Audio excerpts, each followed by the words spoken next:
The stage is set. With the 4 celestial pillars defeated, the Moonlord became the final target. Gunpowder and chlorophyte filled the air as the battle sieged the ends of the earth. One man with a musket versus a celestial being. Although this fight may seem one-sided, our small musketeer is ready to remind the Moonlord of David and Goliath. But I've skipped quite a few steps to get to this point, so let's go back to the beginning.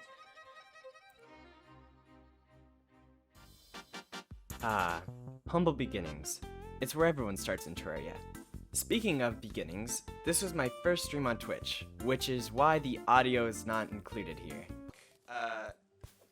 Not every day, but we go on walks on weekends and stuff. Anyways, my first point of interest is to collect materials such as wood and recall potions for future expeditions. And of course, I need to build a house before night falls. And so, like any other Terraria veteran, I went with the old reliable, the cube.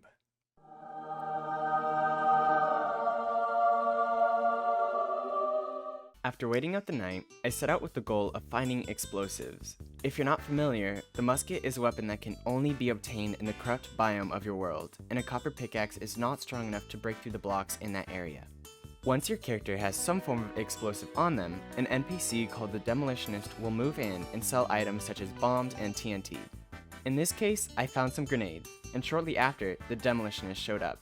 So, I bought a couple of bombs, and I made my way over to the corruption. From here, the plan is simple.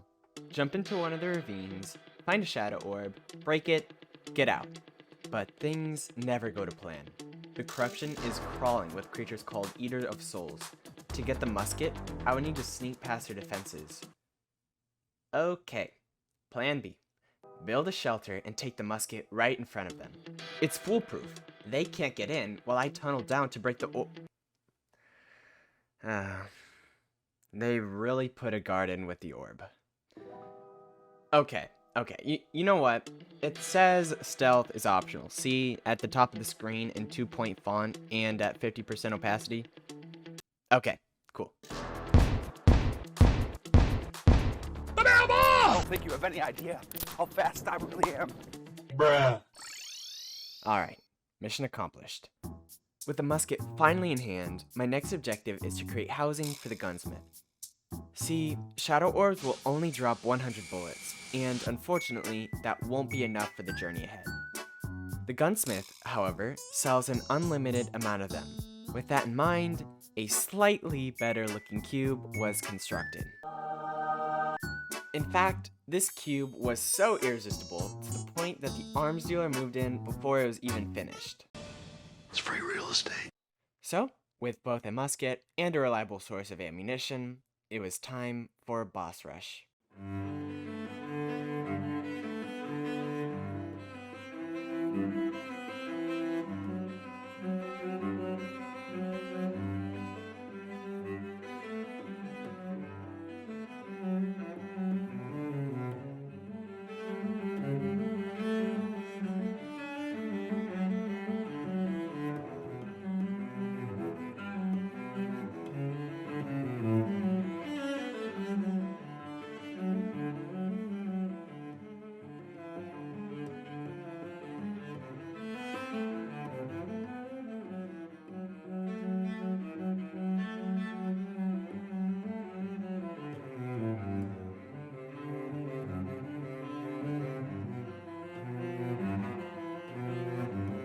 Let's go! Yeah, baby!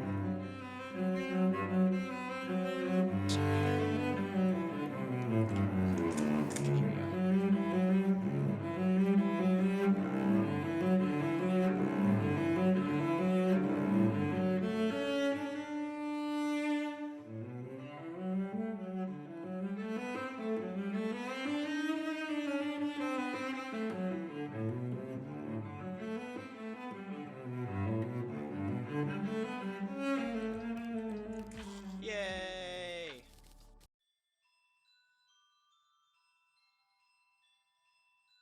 A large part of this run is taking advantage of accessories. Although I can only use a musket in this run, accessories are an open book.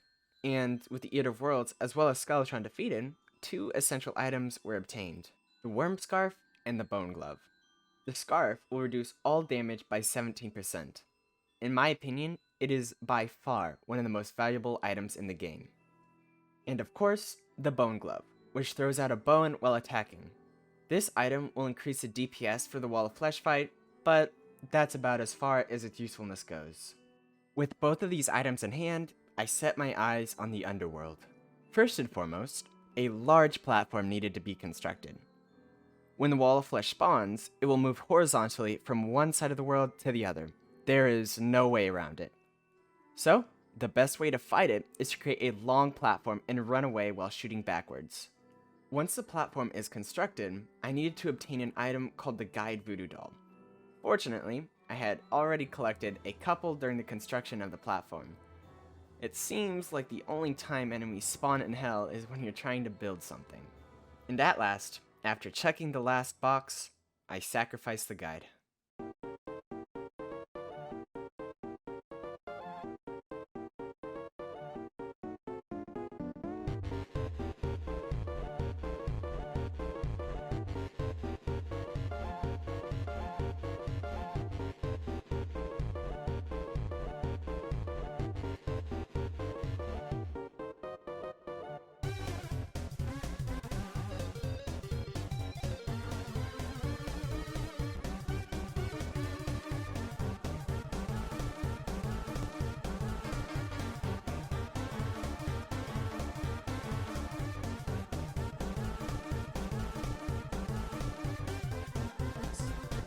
This is about to be the most okay, I guess that was it. I like that laugh.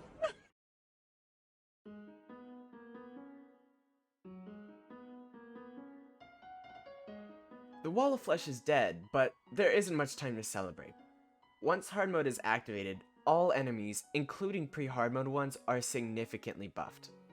I needed to craft some armor that would increase my survivability against them. Fortunately, it is possible to drastically increase your armor right as hard mode begins. Located in the Corruption, there are background blocks called Demon Altars. However, they are impossible to destroy before hard mode. Once hard mode begins, though, an item called the Pawn Hammer is dropped by the Wall of Flesh. This hammer has enough power to break these altars and spawn precious metals.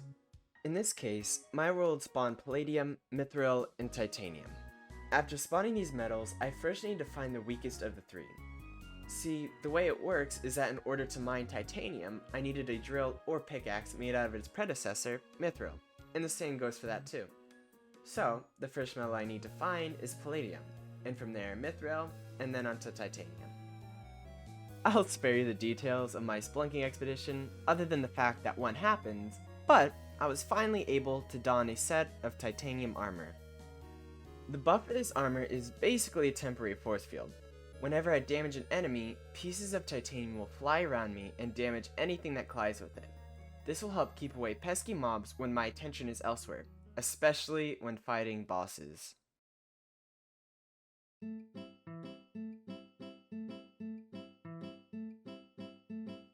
Armor-wise, I was more than ready to take on my first mech, but my odds in terms of mobility weren't the best. But I knew this. In fact, it's a huge reason why I decided to do this challenge in Master Mode. There's an item called the Black Spot that will only drop if the world is Master Difficulty or higher. This item is a mount that allows unlimited flight and relatively high speeds. It will be an enormous help in taking down the mechs. The Black Spot is dropped from a quote-unquote boss that spawns during the pirate army. It has a 25% chance of dropping after the boss is killed, so there's a little bit of grinding involved. Luckily, the pirate army is very simple and easy to cheese, and it didn't take too long before I got what I was looking for.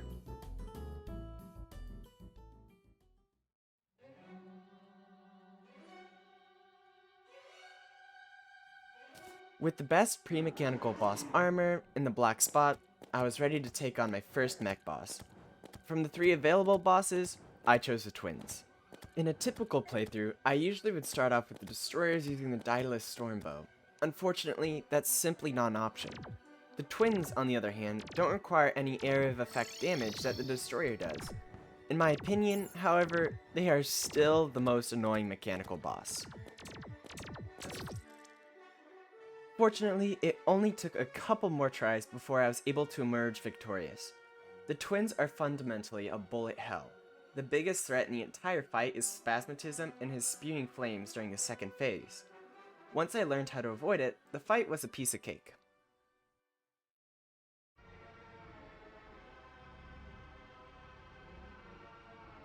I knew the Destroyer would be tough, but tough isn't enough to describe the monstrosity of a boss it was.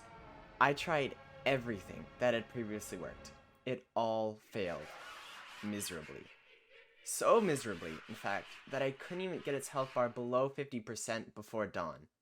Time and time again, I tried, and I failed.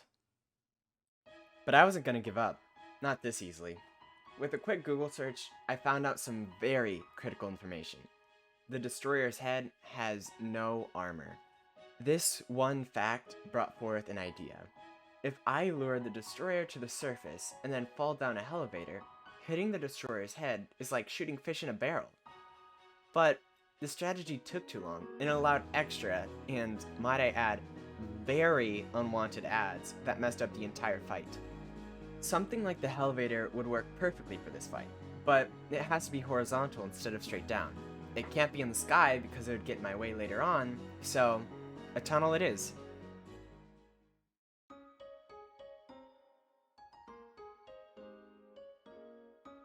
With that plan in mind, I began to dig my tunnel, but there are a couple of key elements to this fight that I had to remember. When I first tried the elevator strat, I used the slimy saddle mount to fall extra fast and avoid the Destroyer. However, now that I'm fighting horizontally, I need to be able to outrun it. With a little bit of research, I found that the Destroyer has a peak velocity of 81 miles per hour. This is perfect. With the correct accessories and potions, I could easily go above 100 miles per hour. So, after I complete my excavation, I passed through the tunnel and laid down a layer of asphalt. This block allows players to run ridiculously fast. For perspective, without any movement speed items, a player running on asphalt can go up to 53 miles per hour. Without it, the max is only 15. On top of that, I reforged all of my movement speed items to a quick modifier, which gives 4% movement speed per item. After that, I crafted a couple of swiftness potions. These potions are the most important part of this tunnel as they increase movement speed by 25%. And finally, with everything prepared, I used the mechanical worm.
I cannot explain how happy I was when the strategy worked.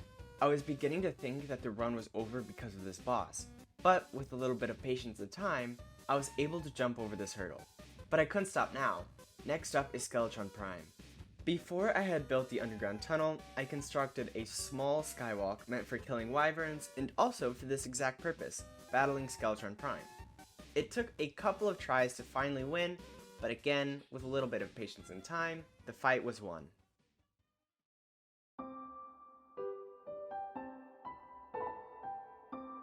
I felt relieved knowing that the mechanical bosses were over and done with. My main concern about them was the fact that they were timed. I only had 9 minutes to defeat them before they despawned, but I no longer need to worry about that. The remaining bosses will stick around as long as you're in range and haven't died. With that said, Plantera is the next target. I took a little bit of time to collect some chlorophyte and create the next set of armor. Although this set would quickly be replaced after bringing down Plantera, having some upgraded armor is still nice, especially having a little leaf friend to watch your back. But back to Plantera. Fortunately, she is a relatively easy boss to take down. All that is needed is a large arena and some form of AoE. I'd also like to add that before I had even taken down the mechanical bosses, I had built an AFK farm for the Rod of Discord. Funnily enough, right after Skeletron Prime, a rod had dropped for me. The rod is by no means a critical part of the fight, but it definitely helped me out of some sticky situations. And just as quickly as she was summoned, I recalled when she was at 1400 health, because the Rod of Discord was right next to my magic mirror. Give me a second. And then I beat her. Let's go! Yeah, baby!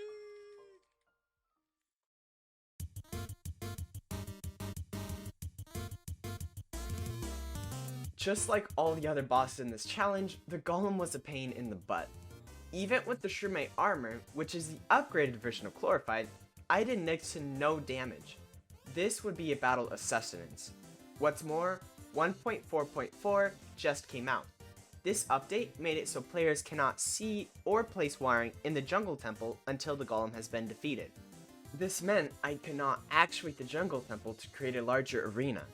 I had to think outside of the box. And that is what I quite literally did. I created a large space below the sun altar and the jungle temple and teleported to it the instant the Golem was summoned. And just like all the other bosses, it took a couple of tries, but I eventually won.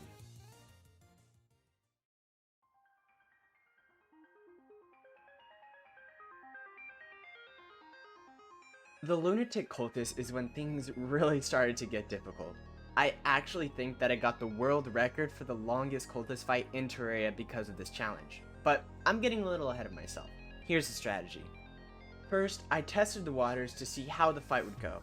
I quickly found that the Lunatic cultist has a massive health pool. Using Shroomite armor would be pretty much pointless in this fight.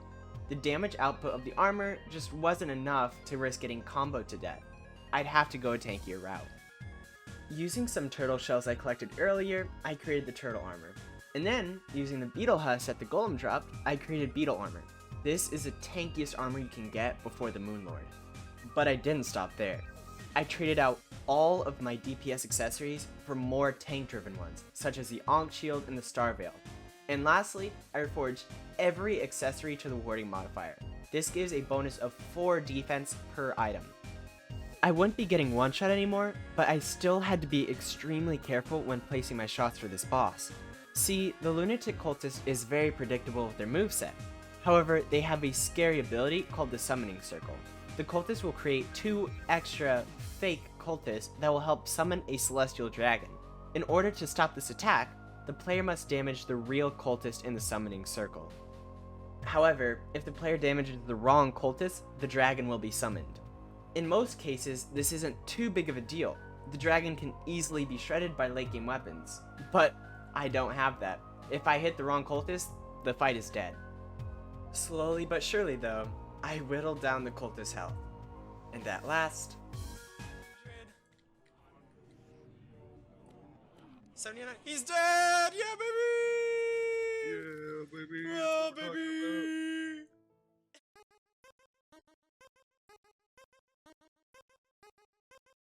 I just don't even want to talk about the pillars. They were just no fun whatsoever. It took me 2 hours just to kill one. Just one.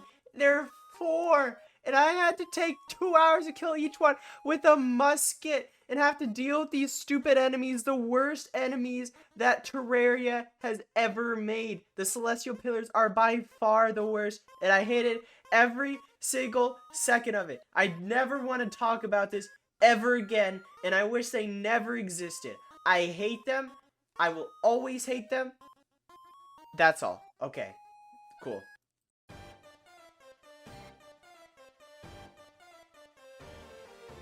Finally, the moment we have all been waiting for, the Moon Lord.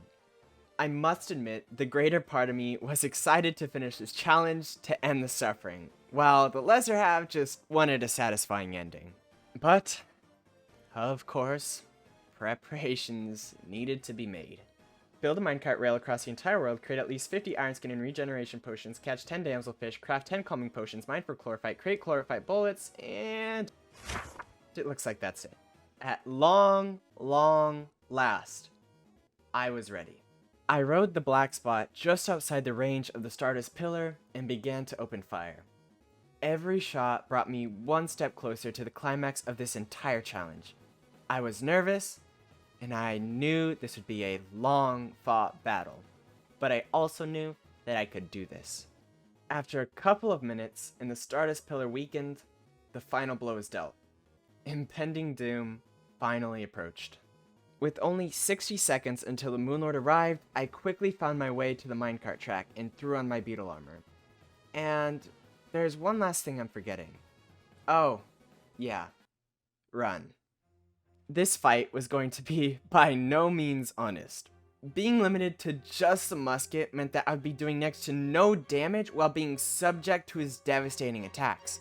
Kiting the Moonlord on a minecart was just the best method for the utilities I had available. This is a huge reason why chlorophyte bullets are so important for this fight. The Moonlord will be out of range for a vast majority of the battle, so having bullets do the aiming for me is more than ideal. On top of that, the mechanical minecart offers a bonus 7 defense while riding at top speeds. This may seem pretty insignificant with respect to the Moonlord, but I'm taking everything that I can get. Lastly, the Rod of Discord was a more than necessary item for this fight. See, the Moonlord possesses a game-changing ability called the Phantasmal Death Ray that he fires about every 20 seconds. The best way to dodge this ability is to fly up and around the laser as he fires it, but because I'm riding a minecart, I'm just a sitting duck. So, for me, the ideal way to dodge this attack was to use the Rod of Discord to teleport around it. After that, I would just fly back up to the track and continue forward. And, as much as I hate to say it, this was pretty much the entire fight. Until his second phase. I think it has like, it's got a unique charm to it, you know? Yeah, I don't know how else to explain it, but it's got a very unique charm. Did you see what happened? The Moonlord, unfortunately for me, has one more ace up his sleeve. I refer to it as the Leech Tongue. When the Moonlord enters his second stage, he will send out his Leech Tongue every 4 to 5 seconds. If the tongue attaches to you, it will create 3 quote-unquote souls that will begin moving toward the Moonlord's mouth. One soul will give back 1,000 health, meaning if all 3 reach him, he will get 3,000 health back. It took me an entire minute, if not a little more, just to do 1,000 damage to him. For players who have actual hard mode weapons, this wouldn't be an issue as the souls can be destroyed, and very, very easily at that. But for me, it's pretty much impossible just to kill one before it reaches his mouth. It wasn't too long after that I realized how annoying of a mechanic this would be for me. I almost paused the stream to just go take a break for a little while. It's not that I thought the run was dead, it was just the fact that I might have to start the fight all over again. The Leech Tongue was avoidable, but I would need to completely start the fight over to fix the arena. On top of that, I was completely out of chlorophyte bullets. Things weren't looking good. But then, out of the spur of the moment, I decided to go back to my initial strategy. Thank you very much, Waffle Time.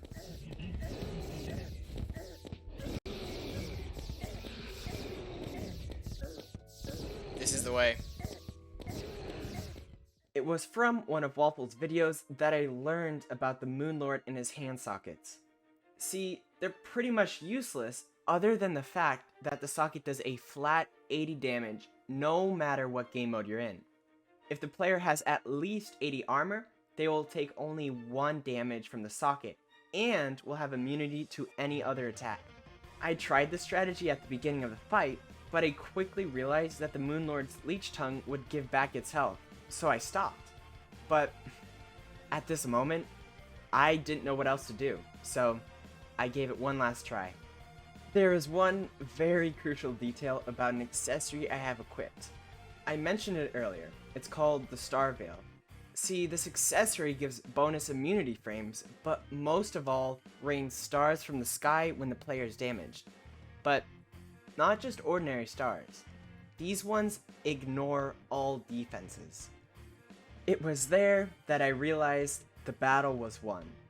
The stars cut through the souls that the Moonlord spawned like butter. Not only that, but they also penetrate multiple enemies, which meant they were nailing the Moonlord too, each dealing 300 damage. Some may consider this cheating, but like I had said before, I'm limited to just the musket for weapon. Everything else is free to use. Although I do think I could have defeated the Moonlord without the veil. So in the future, I'm going to prove it on stream. But with all said and done, I finally laid this challenge to rest. He's dead! Let's go! And of course, I celebrated with the SDMG. Here we go. Victory. Finally, I can shred. Yeah, baby! To those who are saying that the veil is cheating, you might be right, but I guess what matters most is how I felt about the challenge as a whole. And that is to never, ever do a challenge like this. Star Veil only challenge, baby!